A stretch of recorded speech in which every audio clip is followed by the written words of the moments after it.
آپ اسے کہیے کہ تم جو ہے وہ عید الاضحیٰ کے موقع پر گفتگو کرو، جم کے گفتگو کرے گا۔ مجھے بتاؤ یہ اللہ کا کرم نہیں ہے؟ کرم ہے۔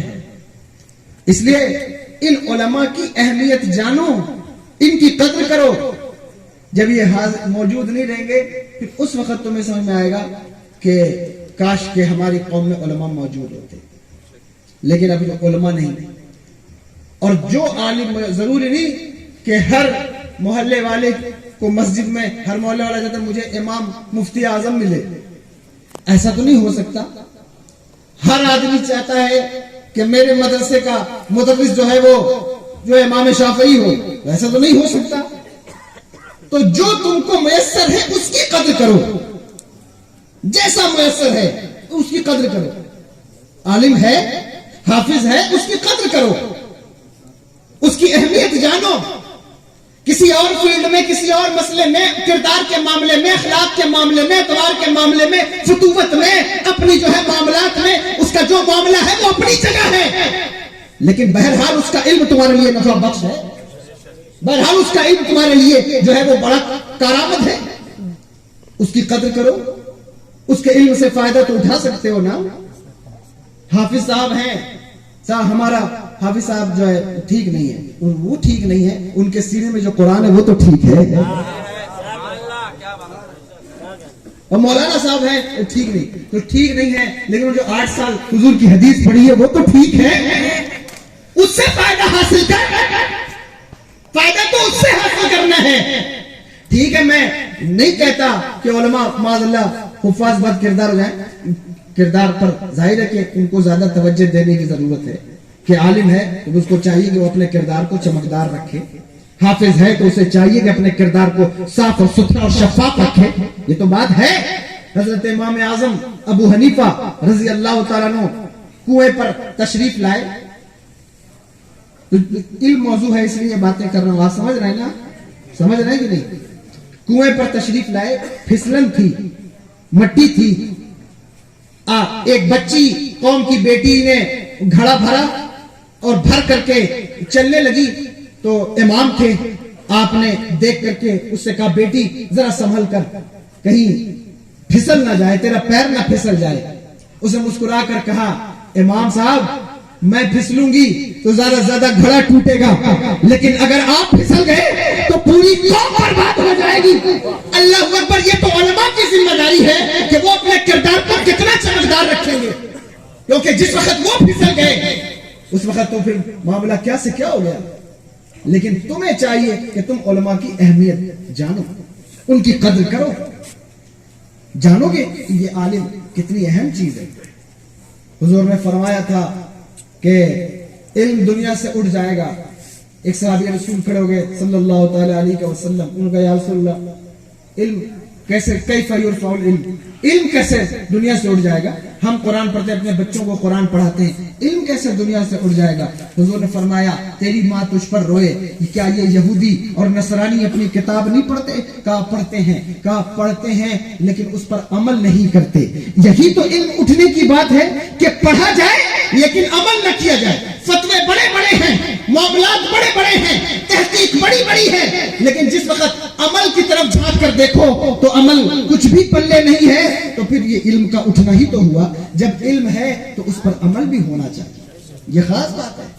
علم ہے تو اس پر عمل ضروری ہے، اس پر عمل کیا جائے۔ اللہ نے جو علم دیا ہے اس کو عمل میں لایا جائے۔ علم رکھ کر بھی عمل نہ کیا جائے تو پھر یہ معاملہ تو غلط ہے۔ لیکن آپ کو چاہیے کہ آپ اپنے علماء کی اہمیت، ان طلبہ کی اہمیت جانیں، ان طالبان علوم نبوی یہ جو ہے ان کی کیا اہمیت ہے۔ میں نے دیکھا حالات بدل گئے دنیا کے، سائیکل سے چلنے والے فلائٹ سے چلنے لگے، جو ہے وہ جھوپڑیوں میں رہنے والے محلوں میں رہنے لگے۔ ہر انسان کا اسٹیٹس، ہر انسان کا معیار اس خود سے اٹھا لیا ہے، اور اپنے آپ کو جو ہے وہ یہ سمجھتا ہے کہ اب میں معیاری شخص ہوں۔ یہ ایک الگ بات ہے کہ وہ ہے یا نہیں ہے، لیکن میں جب ان مدرسے کے بچوں کی طرف دیکھتا ہوں، خدا کی قسم ذمہ داری سے آپ سے کہہ رہا ہوں، اور کوئی تقریر کا جملہ نہیں ہے، یہ حقیقی بات ہے۔ جب میں ان کی طرف دیکھتا ہوں تو واللہ میرا دل دکھتا ہے کہ یا اللہ یہ مدرسے کے طلبہ، انہیں کل بھی مدرسے کے ٹرسٹی، مدرسے میں چندہ دینے والے بعض سب کی بات نہیں کر رہا ہوں، بعض کی بات کر رہا ہوں، انہیں لوگ حقیر سمجھتے تھے، آج بھی وہ حقیر سمجھتے ہیں۔ کل بھی یہ گرمی کی دوپہر میں لوگوں کے گھروں میں سورہ بقرہ پڑھتے، آج بھی سورہ بقرہ پڑھ رہے، آج وہی حال ہے۔ ان کے حالات میں تبدیلی کیوں نہیں آتی؟ جو قوم کو پتہ ہونا چاہیے کہ علماء کی اہمیت کیا ہے، معلوم ہونا چاہیے۔ جب تک تم علماء کی اہمیت نہیں جانو گے، تم حکومت اور بادشاہت کا خواب دیکھنا چھوڑ دو۔ تمہیں کوئی حکومت نہیں دے سکتا، کوئی بادشاہ نہیں دے سکتا جب تک کہ تم علماء کی اہمیت نہیں سمجھتے۔ اور جب تک قوم علماء کو اہمیت دیتی تھی، ان کی عزتوں کے ترانے پڑے جاتے تھے، تو حکومتیں مسلمانوں کے پاس تھیں۔ آپ کہیں گے کہ یہ اپنی فضیلت پر بات کر، میں نے پہلے ہی کہا کہ ہم جیسے لوگ تو زمرے علماء کے لوگ ہی نہیں ہیں۔ حضرت اورنگزیب ان کے استاد ہیں حضرت علامہ عبدالحکیم سیالوی رحمت اللہ تعالی۔ انہوں نے اپنے بچوں کو دلی سے سیالکوٹ بھیجا تعلیم حاصل کرنے کے لیے، اور معلوم ہے وہاں وہ